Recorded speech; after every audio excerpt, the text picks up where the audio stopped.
हम 5 साल के थे तो हमारे पिताजी हमें स्कूल में जमा कराने ले गए। जमा कराने? पहले जमा ही होते थे, कॉन्वेंट कल्चर अब है ना, एक फादर घर में। बारीक है। एक स्कूल में ट्यूशन, हमारे ज़माने में ऐसा नहीं था। बगीचे में हमारा स्कूल होता था, ऐसे मास्टर जी बैठे हुए, ऐसे हम खड़े, ऐसे हमारे पिताजी खड़े। तो मास्टर साहब ने पिताजी से पूछा किसका लड़का है? तो मेरे पिताजी इमोशनल हो गए, बोले मास्टर साहब आपका ही है। मैं सही बताता हूँ। अब हम टेंशन में, जिसको हम 5 साल से बाप समझ रहे हैं वो तो अपना है नहीं। मैं जिसे आमंत्रित कर रहा हूं वो भी बंबई से आया है, एक ऐसा कवि जो आनंद पैदा करता है। मैं जानता हूं यहाँ जो 2-4 कुर्सियां खाली बच गई हैं वो भी तालियां बजाएंगे उसके लिए। दिनेश बावरा यहाँ है। किसी कवि के सफल होने के लिए पागल होना पहली जिम्मेदारी है, वो ऑलरेडी है। एक बार जोरदार तालियों के साथ उसका स्वागत करिएगा।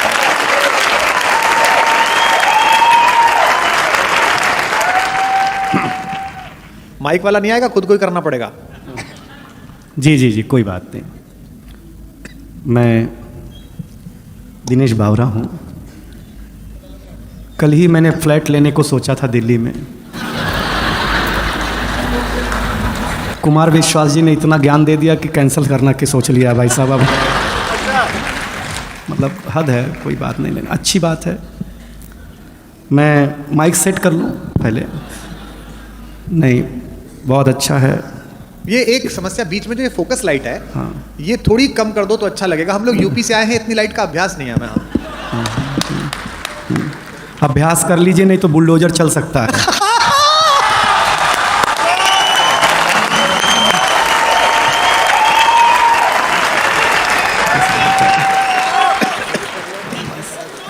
हाँ, बस बस समझिएगा, देखिएगा मैं भी ज़्यादा समय आपके बीच नहीं रहूँगा।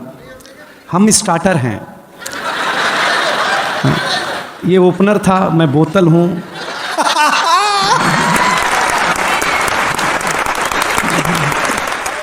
ये प्लेट हैं, ऐसे ही है सब मामला।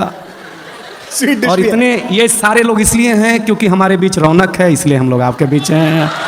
हाँ, प्रणाम करता हूँ। देखिए, गाँवों की बात हुई है, आप मुझे बहुत ध्यान से सुनिएगा तो ही मज़ा आएगा।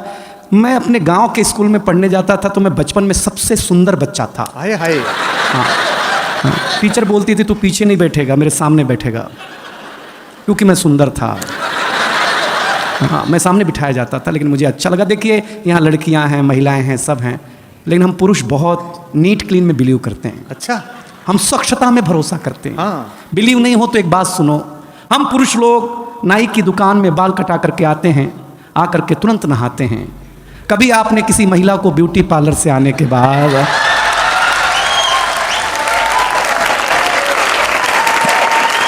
अगर मुंह धोते हुए भी देखा हो? हम पुरुष लोग हैं, स्वच्छता में भरोसा रखते हैं। कोई टेंशन नहीं लीजिएगा। गांव की बात हुई है तो मैं गांव की बात सुना दूंगा। देखिए, एक जानकारी दूं, इस दुनिया में फीमेल को बातचीत में अगर कोई हरा सकता है बोलने में, तो आरजे। महिलाओं से भी ज्यादा बोलने का काम अगर कोई करता है। और फीमेल आरजे को तो एक सुविधा है कि वो बिना मेकअप के भी ड्यूटी पे जा सकती हैं। बोलना ही है ना भाई, उसमें क्या बात है यार। लेकिन बहुत ताली वाली मत बजाइए, इज्जतदार घराने के लोग हैं आप, कोई टेंशन लेना मत। मैं बहुत जल्दी शुरू। देखिए, हम 5 साल के थे। नहीं मत बजाओ, कहाँ चिंता कर रहे हो, कर रहे हैं। हम 5 साल के थे तो हमारे पिताजी हमें स्कूल में जमा कराने ले गए। जमा कराने?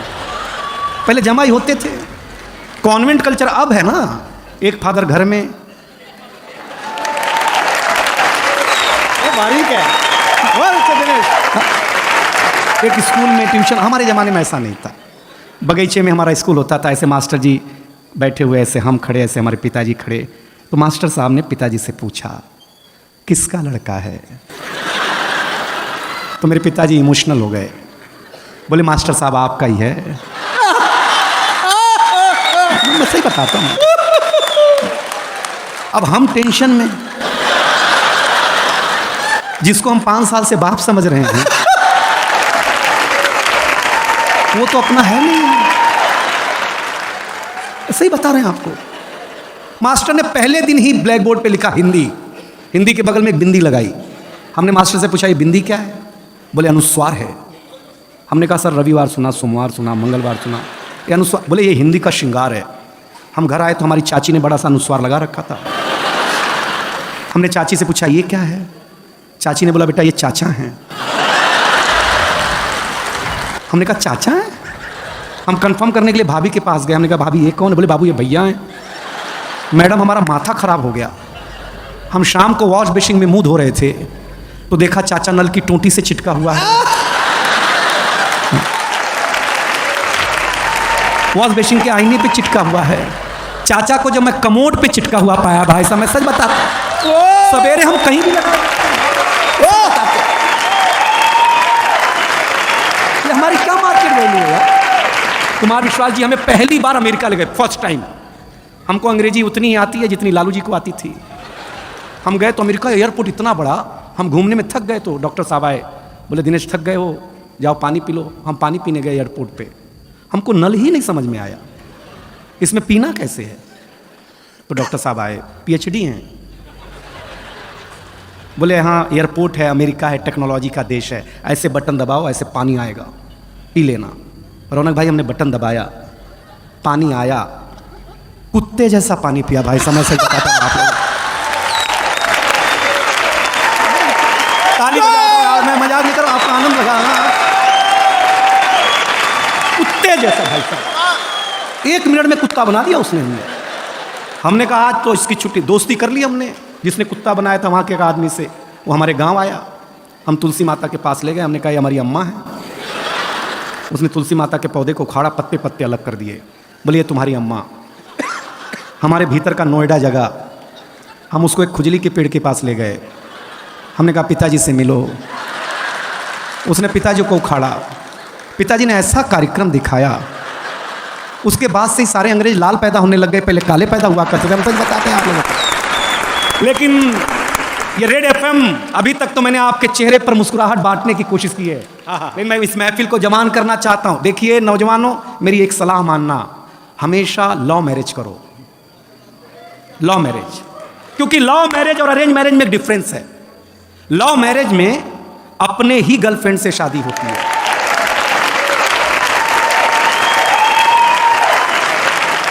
अरेंज मैरिज में भगवान जाने किसकी मत्थे आ जाए। लव मैरिज पे खुसरो लिखता है, जिहाल मिस्की मुकुंद तगाफुल, दुराए नैना बनाए बतियां, किताबे हिजरा न दारम ऐजा न ले हूँ काहे, लगाए छतियां सखी पिया को, जो मैं न देखूं तो कैसे काटूं अधेरी रतियां, जिसे पड़ी है जो जा बतावे PRP को, हमारी बतियां न नींद नैना न अंग चैना, न आ पाए न भेजे पतियां। ये इश्क है, समझ में आया? हाँ बस, पेमेंट एक बार की है। हाँ हाँ ठीक है। अरे वंस मोर सुनाते हैं, हमको एक ही पैक में चढ़ जाती है। देखिए आप मेरे लायक हो रहे हैं, लेकिन हुए नहीं है, क्योंकि ये कविता का रंग जब हरिवंश राय बच्चन की कलम में उतरा तो उन्होंने लिखा, रंग बरसे भीगे चुनर वाली, ये रंग आस्था की चौखट पर आया, तो मीरा ने गाया, श्याम पिया मुरी रंग दे चुनरिया, ऐसी रंग दे कि रंग ना ही छूटे रामा, धुबिया धोए चाहे सारी उमरिया। ये रंग फिल्मी पर्दे पर आया तो सुनील दत्त साहब ने कहा कि रंग और नूर की बारात किसे पेश करूं, ये मुरादों की हंसी रात किसे पेश करूं। ये रंग शायरी में आया तो शायर ने लिखा, इसी रंग रंग में रंग है, तुझे रंग रंग में रंग दिया, मेरा रंग आया है रंग पर, तेरा रंग चढ़ के उतर गया। ये रंग कविता में आया तो कवि ने लिखा, इस रंग बदलती दुनिया में मैं रंग बेचता हूं। और ये रंग जब 18 साल के नौजवान के सर चढ़ करके बोला तो गली गली में भगत सिंह ने गाया, मेरा रंग दे बसंती जो लमाए।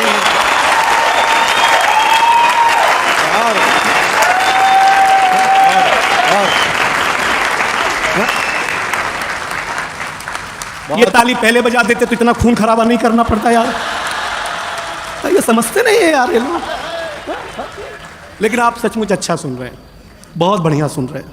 जो इज्जत आप हमें दे रहे हैं, अगर हमें घर मिल गई होती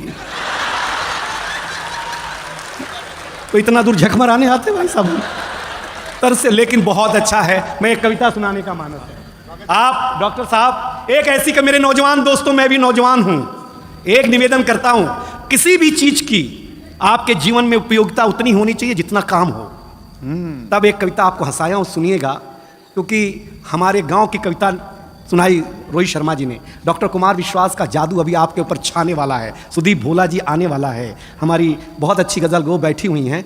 तब एक कविता बिना भूमिका के, क्योंकि आप सबसे बुद्धिमान जनता है दिल्ली की और सबसे बुद्धिमान कवि आपके सामने खड़ा है। इन दोनों के बीच में मैं क्लास टीचर की भूमिका नहीं निभाना चाहता, हम दोनों बराबरी के हैं। तब कविता शुरू करना चाहता हूं। सूरज तेजी से ढल रहा है। रेड एफएम के श्रोताओं, दिल्ली वालों, सूरज सुन लेना। अब तक मैंने आपको कोलाहल में सुनाया, अब मैं आपको पिन ड्रॉप साइलेंट में देखना चाहता हूं। क्या सुनते हैं कविता? सूरज तेजी से ढल रहा है, जमाना रोज बदल रहा है। एक फकीर ने टीवी पे प्रवचन देते हुए कहा कि अगर आप मोह माया से दूर रहना चाहते हैं तो मुझे लाइक कीजिए और साथ में मेरा यूट्यूब चैनल सब्सक्राइब कीजिए। ये सूरज तेजी से ढल रहा है, जमाना रोज बदल रहा है। एक संत ने टीवी पे प्रवचन देते हुए कहा कि अगर आप मोह माया से दूर रहना चाहते हैं तो मुझे लाइक कीजिए, साथ में मेरा यूट्यूब चैनल सब्सक्राइब कीजिए। आज नहीं तो कल होना चाहता है, हर कोई वायरल होना चाहता है। पहले मेरा बच्चा घर से बाहर जाता था तो मेरा जी घबराता था, घड़ी पे नजर रहती थी, समय पे नहीं आता था तो मैं पड़ोस में पूछने चला जाता था। लेकिन अब मैं लाचार हूँ, बेकार हूँ, क्योंकि खुद के ऊपर खुद का बस नहीं चल रहा है। मेरी आंखों के सामने मोबाइल मेरे बच्चे को निगल रहा है। मैं ताली मांगूंगा नहीं कि मैं कर्तव्य निभा रहा हूं, मोबाइल मेरे बच्चे को निगल रहा है। न मैं चिल्ला रहा हूं, न किसी को बुला रहा हूं। इस घटना ने मुझे परेशान कर दिया है। अभी मैंने अपने बच्चे का बचपन देखा भी नहीं, इस मोबाइल की दुनिया ने उसे जवान कर दिया है। ये मोबाइल बिल्कुल नहीं मांगूंगा पीछे वालों कविता। आपके घर की त्रासदी गा रहा हो तो त्रासदी की पीड़ा मेरे तक पहुंचाना। ये मोबाइल जिसका भी आविष्कार है उसका सम्मान है, क्योंकि इसका हमारे जीवन में बड़ा योगदान है। लेकिन इसके भीतर के कुछ आविष्कारों ने हमें भोगी बना दिया है। शरीर तो शरीर, मनोरोगी बना दिया है। इसने हमारा सुकून छीना है। एक पंक्ति पढ़ रहा हूं आपके चौखट के भीतर के परिवार में अगर घटता हो तो बताना। इसने हमारा सुकून छीना है, इसने हमारा सुकून छीना है, हमारा साकार छीना है, इसने हमारा सुकून छीना है, हमारा संस्कार छीना है। एक साथ बैठ करके बतियाने वाला परिवार छीना है। इसने छीना है नई किताब की सुगंध को। इसने छीना है नई किताब की सुगंध को। इसने छीन लिया है निमंत्रण पत्र पर हल्दी की गंध को। वाह वाह, इसने छीन लिया निमंत्रण पत्र पर हल्दी की गंध को।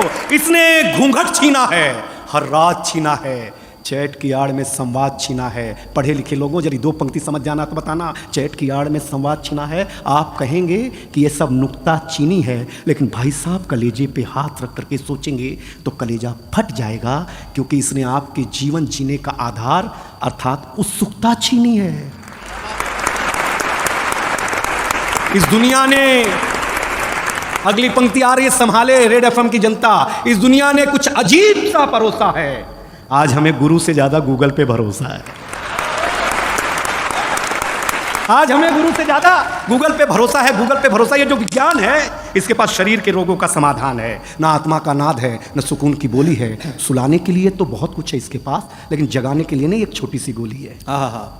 और अंतिम 4 पंक्तियों में मुझे विदा करें, जगाने के लिए नहीं। अगर इस दुनिया से आप चाहते हैं खुद को बचाना तो ज़्यादा नहीं इस दुनिया से थोड़ा दूर होगा जाना, वरना ज़िंदगी के मखमली एहसास खो देंगे, हरे भरे जज्बात खो देंगे। अब ये निर्णय आपका है कि आपको कैसे रहना है, कैसे जीना है। इन घर में एक बार बैठ करके ज़रूर सोचिएगा कि इस मोबाइल की दुनिया ने आपसे क्या क्या छीना है। अंतिम निवेदन अच्छा लगे तो ये पूरा संसार मुझे हाथ उठाकर ताली देगा, ये दावा है। अंतिम निवेदन इतना है कि अपने नौजवानों, मेरे मित्रों, मेरे भारतवासियों, अपने हौसले को बुलंद करना सीखिए। मोबाइल चलाना तो सीख लिया है, थोड़ी देर बंद करना सीखिए। बहुत अच्छा, क्या बात है, क्या बात है, वाह दिनेश, बहुत अच्छे।